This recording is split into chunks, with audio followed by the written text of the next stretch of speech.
over 3.5 years ago, I was just at my doctor and she said, oh, you got a mole on your back. It does not look good. You need to get that checked out. So they cut it off, they biopsied, they sent it in, and that was melanoma. And then 2 days ago came the bad news. I got my scan and it said that 3 of my lymph nodes had doubled in size, and that is a sign of metastatic cancer. Car YouTube has its own way of making everything look way cleaner than it actually is. You watch a project progress across 20 episodes, the final reveal hits, the engine fires up on the first crank, and it all feels perfectly tidy. I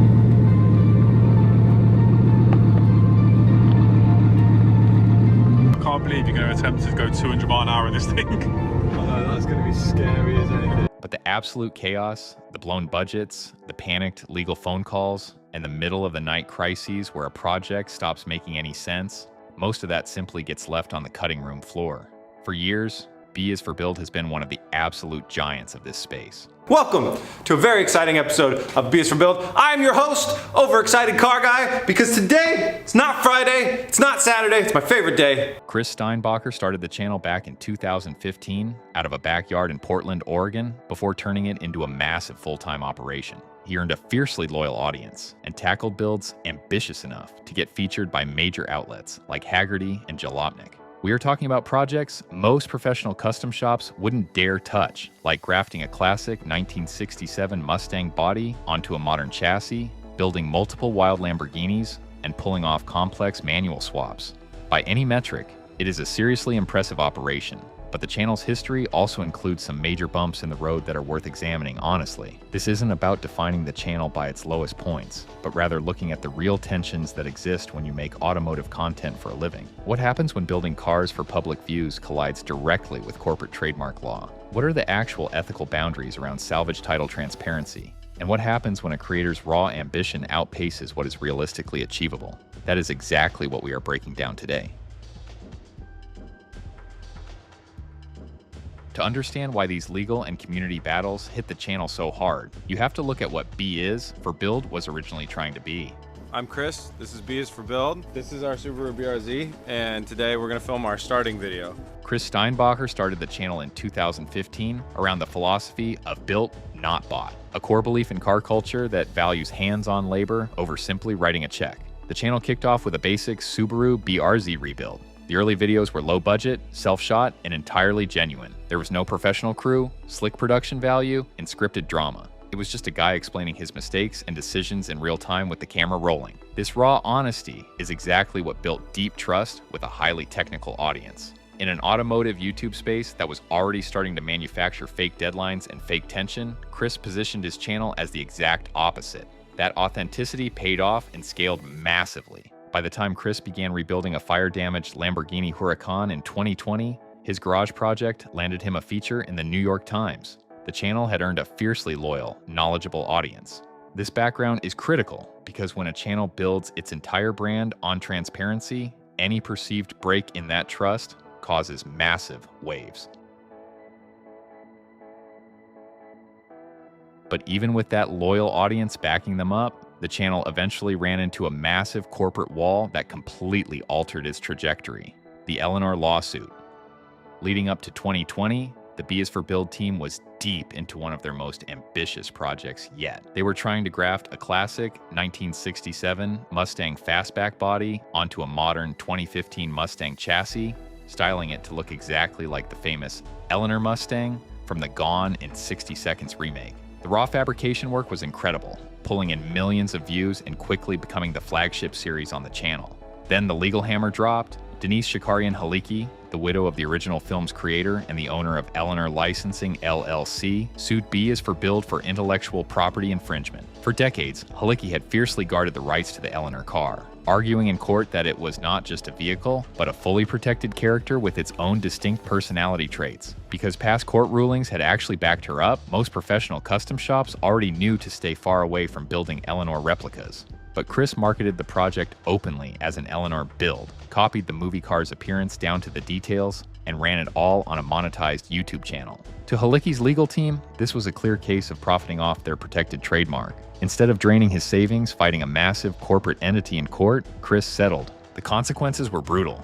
Chris had to completely scrub more than a dozen videos from the channel, destroying months of content history. Even worse, he had to physically surrender the finished car. In a brief, incredibly somber video, Chris stood in front of the camera and confirmed that his dream project was now legally the property of the Gone in 60 Seconds rights holders.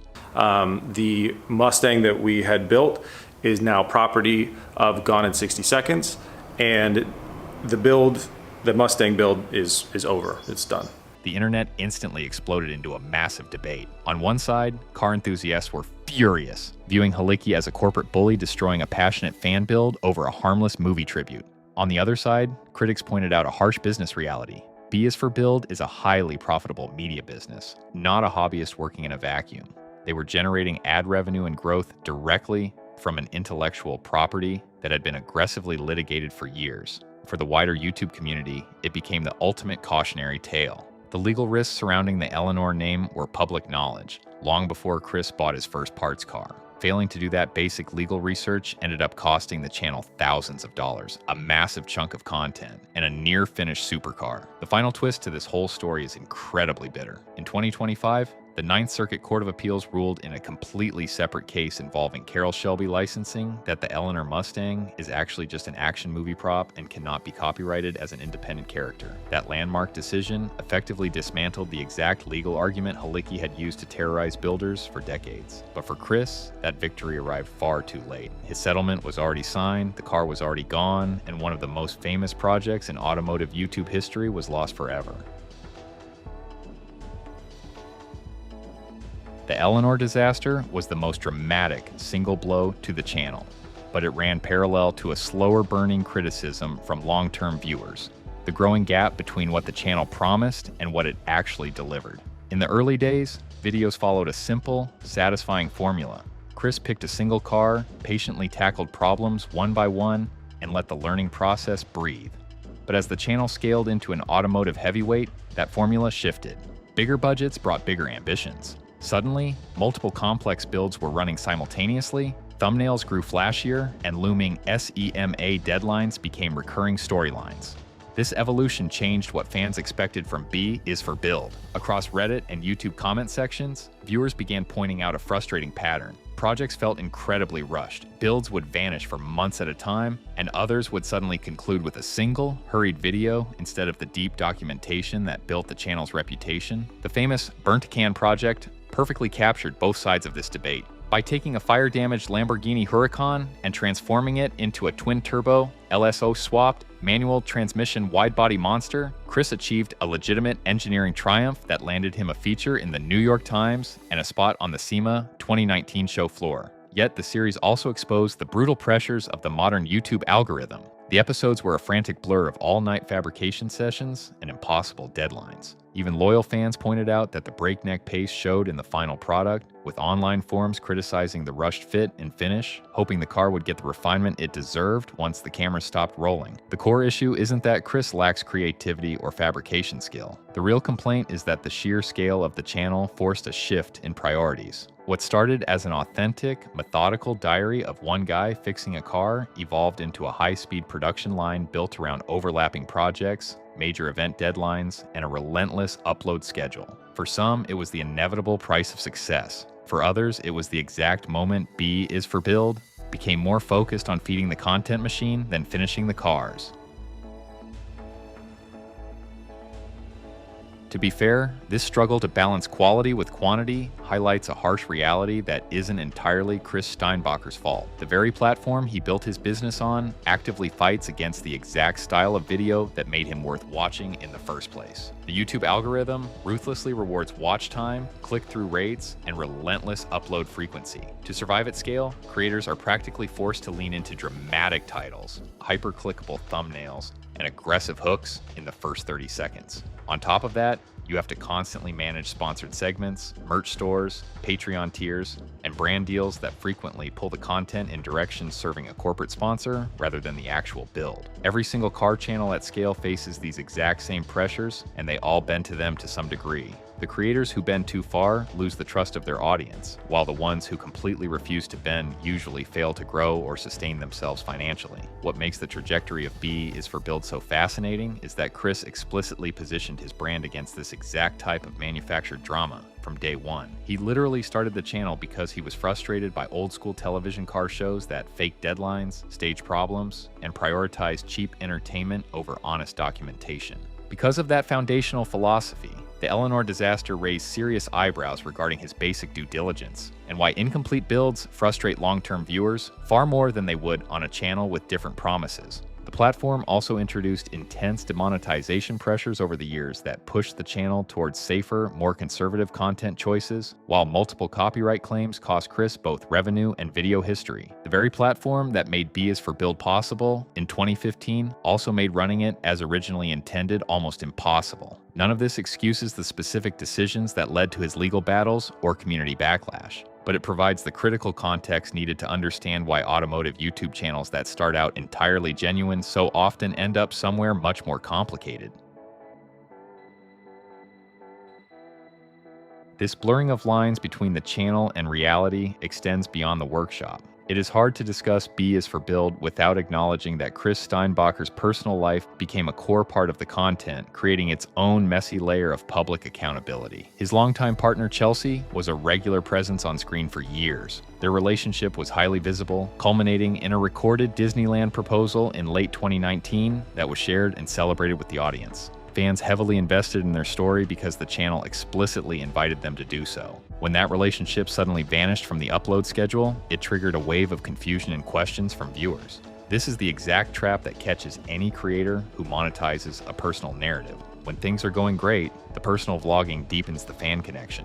But when circumstances change, whether a relationship ends or a private struggle emerges that the creator wants to keep off camera, it leaves a massive informational gap that the audience now feels entitled to understand. Chris has been open about facing significant personal challenges lately, including health issues, which drew widespread support from the community. But the broader pattern of sharing when it makes for great content and going silent when things get complicated is something the long-term audience has noticed. This tension isn't unique to Chris. It is an inherent flaw in parasocial content creation. But for a channel built on the exact principle of showing the whole picture, the sudden gaps in the personal narrative carry the exact same weight as a project car that disappears from the garage without an explanation.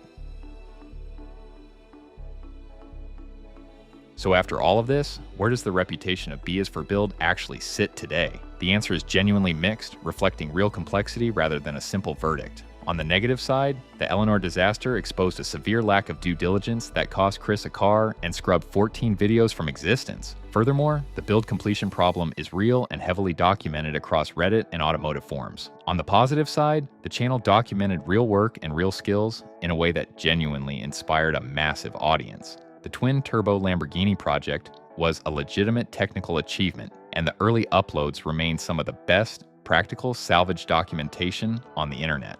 Unlike channels that thrive on manufactured drama, Chris's problems are largely those of an ambitious builder who ran into real-world consequences he simply did not anticipate. What this entire story demonstrates is a truth worth sitting with. The gap between a channel's stated philosophy and the actual financial incentives shaping its decisions is almost always larger than it looks from the outside.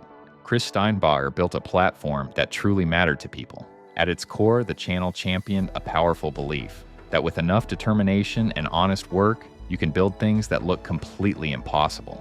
That core idea still holds up. The engineering is still impressive, and the channel still commands an audience that genuinely cares about what comes next. But that reputation carries heavy weight now. And guess what? That is not a unique story on automotive YouTube. And depending on your definition of success, it might not even be a failure story, but it is the full story, and that is the only one worth knowing. Tuna no Crust, signing off.